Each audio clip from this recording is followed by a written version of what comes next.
वालेकुम dear students. आज का जो हमारा टॉपिक है वो है transfer of heat, class 7th general science. हम अक्सर देखते हैं कि जो भी हम कुकिंग यूटेंसिल इस्तेमाल करते हैं घर में, हमारी माँ इस्तेमाल करती है, वो कुकिंग यूटेंसिल हमेशा किसका बना होता है? वो या तो स्टील का बना होता है, या तो वो कॉपर का बना होता है, और it is made of some alloys. तो खासकर जो हमारे कुकिंग इस्तेमाल किया जाता है वो होता है पैन, स्टील पैन और कॉपर पैन, या होता है प्रेशर कुकर।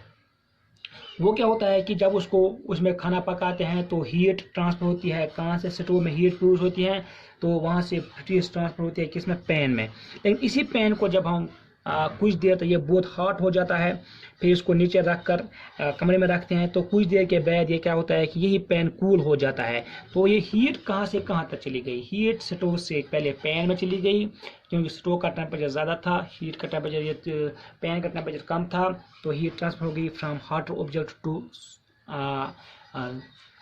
Cold object.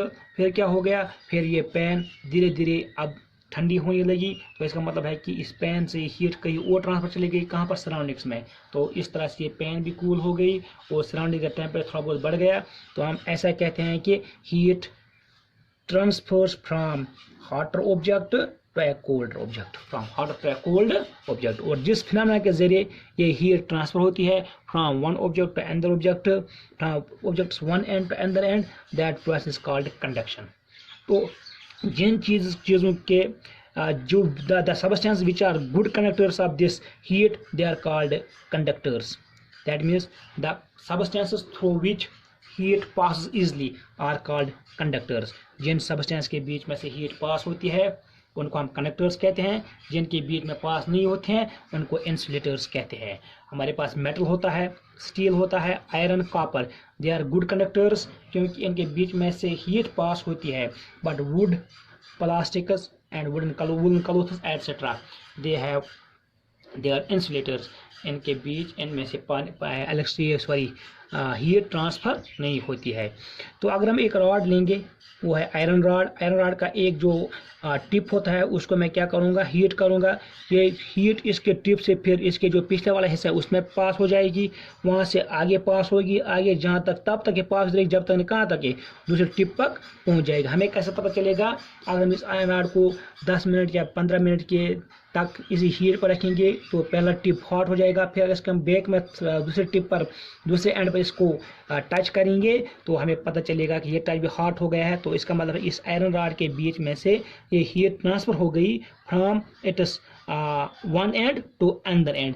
जिस प्रोसेस के जरिए ये हीट ट्रांसफर हो गई किस में? सॉलिड में, इस आयरन रॉड में। दैट भी पहले इसका टिप हॉट हो गया, फिर वहाँ से ट्रांसफर हीट हो गई इसके पिछले हिस्से में, फिर दूसरे हिस्से में, तीसरे, और आगे आगे पहुँचता कहाँ तक? दूसरे एंड तक पहुँच गया। ऐसी फिनोमेना को हम कहते हैं conduction. Conduct the process by which heat transfers from one end of a solid to its other end is called conduction. लेकिन क्या होता है कि अगर हम क्या करेंगे? अगर हम लेंगे एक गिलास बोतल और गिलास बीकर, एक शीशे का एक बीकर ले लिया, उसमें पानी ले लिया, फिर उसको हीट किया, तो हीट करने के बाद क्या होता है कि इसकी जो पहली लेयर होती है वो गर्म हो जाती है, उसकी डेंसिटी कम होकर वो ऊपर चला जाता है, फिर जो कोल्ड वाटर होता है वो नीचे आता है, इसी तरह वो हॉट होकर ऊपर चला जाता है, फिर कोल्ड वाटर नीचे आता है। इस तरह तब तक ये प्रोसेस चलता रहता है। पानी में एक मूवमेंट आता है तो एक साइकिल बनता है, कोल्ड वाटर नीचे आता है, हॉट वाटर ऊपर चला जाता है, फिर वो हॉट होकर ऊपर चला, फिर जो कोल्ड वाटर रह गया वो नीचे आता है।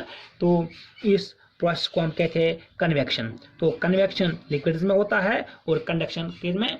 सॉलिड्स में होता है। तो इसका मतलब है कंडक्शन और कन्वेक्शन के जरिए हीट ट्रांसफर होती है सॉलिड लिक्विड्स में from its one end to another end, जब तक ये पूरा गर्म हो जाए। फिर अगर इनको हम कोल्ड करेंगे, ऐसे रखेंगे तो ये कोल्ड हो जाएगा, तो इन से फिर ये हीट कहाँ पर? सराउंडिंग में ट्रांसफर हो जाती है। हमारे जो कोस्ट एरियाज होते हैं, जो समुद्र के नज़दीक जहाँ पर समुद्र होता है, उन एरियाज में एक फिनोमेना होता है। वो फिनोमेना क्या होता है कि दिन में जब लाइट पड़ती है आसमान की, हीट से क्या होता है कि जो समुद्र का पानी है वो स्लोली हॉट हो जाता है, और जो लैंड होता है वहाँ उसके इर्द वो इट बिकम्स हॉटर क्विकली। तो इससे क्या होता है कि जो लैंड का टेम्परेचर वो बढ़ जाता है, और जो वाटर का टेम्परेचर वो थोड़ा बहुत कम रहता है। So that means in coast areas the air above the sea level it is less hotter than the air which is on the above the land। तो इस तरह काम क्या होता है कि जो ये हवा चलती है, wind it moves from this, it is called sea, from sea to land during daytime।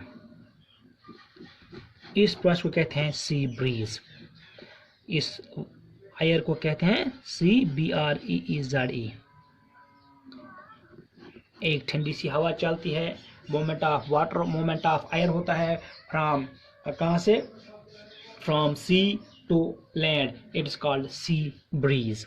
लेकिन क्या होता है कि रात को क्या होता है कि रात को चूंकि लैंड ये उसको ठंडा होने में कम टाइम लगता है, लेकिन water it becomes hotter slowly and it also becomes cooler slowly. तो इसको ठंडा होने में टाइम लगता है। तो क्या होता है कि रात के वक्त जो समंदर का जो पानी है उसके ऊपर जो एयर होता है, it remains hotter then the air above the land. तो रात को क्या होता है कि रात को जो मोमेंट ऑफ एयर होता है वो होता है from colder side to hotter side, that means from land to sea, और इसको कहते हैं लैंड ब्रीज।